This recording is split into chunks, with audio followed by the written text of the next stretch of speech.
In earlier video, we have studied about Vijayanagar Empire. Now, we will study Krishnadev Rai case study. Okay.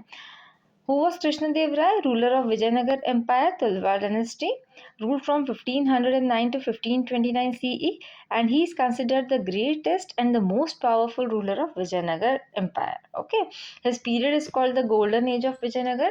किसी भी period को अगर golden age कहा जा सकता है, मतलब कि वहाँ के लोग हैं, they are spending very good time.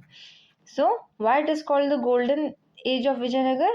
Because first military achievement. Now क्योंकि उनकी आर्मी और नेवी में बहुत ज़्यादा स्ट्रेंथ थी. उनके अचीवमेंट्स क्या क्या रहे? उन्होंने जीता किसको? Raichur Doab from the Bahmani rulers को. Won important territories like Raichur Doab and Bahmani rule from the Bahmani rulers. Control trade route and ports on the west coast. उन्होंने ट्रेड रूट्स को कंट्रोल रखा. Defeated the ruler of Odisha, Bijapur and Golconda. उन्होंने किन किन को डिफीट करा? रूलर्स किन रूलर्स को डिफीट करा, हराया है? Odisha, Bijapur and Golconda. Maintain piece and order after victory. Conclusion, he expanded and secured the empire by successful war. Second क्या था? Agriculture and administration reforms. उन्होंने क्या बिल्ड करा? Build tanks, canals and dams to improve irrigation. Irrigation improve हो सके, मतलब इसमें farmers की हेल्प हुई. कैसे? उन्होंने कैनल्स बनाए, डैम्स बनाए, जिससे कि इरीगेशन इम्प्रूव हो गया.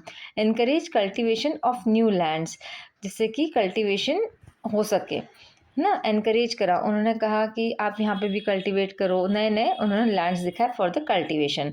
Collected taxes in cash and kind. उन्होंने टैक्स कलेक्ट करे बट बहुत ही पीसफुली कलेक्ट करे. Appointed loyal and efficient officer to govern provinces. ना प्रोविंसेस अपन ने पहले वाले वीडियो में पढ़ा था कि provinces were the large area.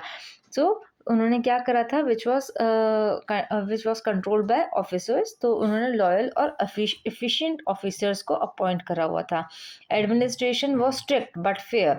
मतलब उनका एडमिनिस्ट्रेशन स्ट्रिक्ट ज़रूर था बट फेयर था, कोई चीटिंग नहीं थी उसमें. इफेक्ट क्या हुआ? Farmer prospered and the kingdom become wealthy.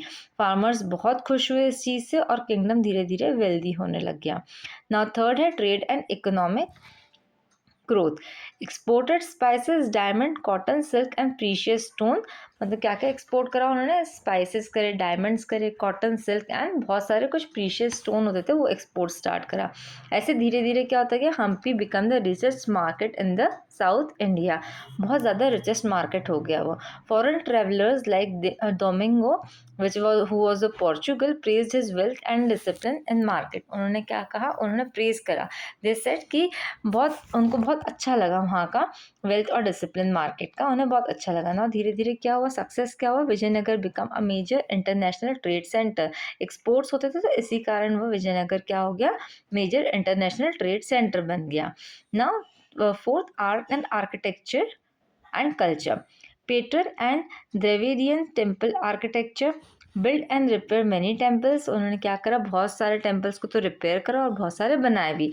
Vitthal temple, Hazara Ram temple.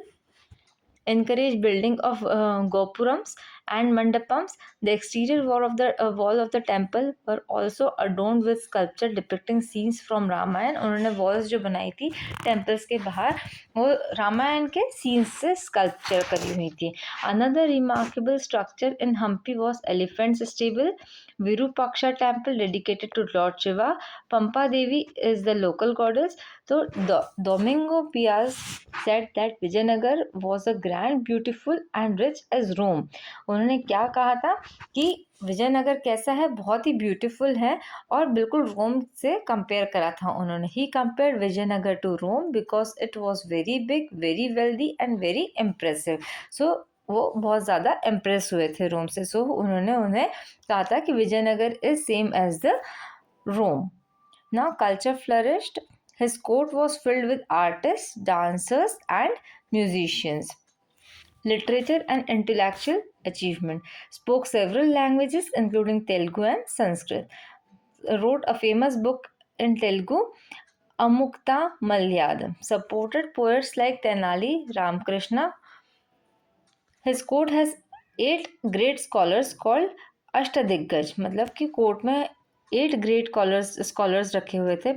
अच्छे, जिनको अष्ट दिग्गज कहा जाता है। अष्ट मतलब 8 एंड दिग्गज मतलब जिनको बहुत ज़्यादा नॉलेज हो।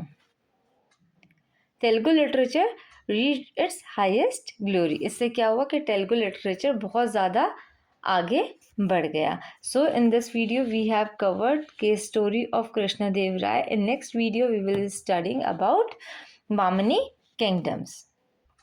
Watch all the parts of the video, and at last we will be discussing textbook question and answers.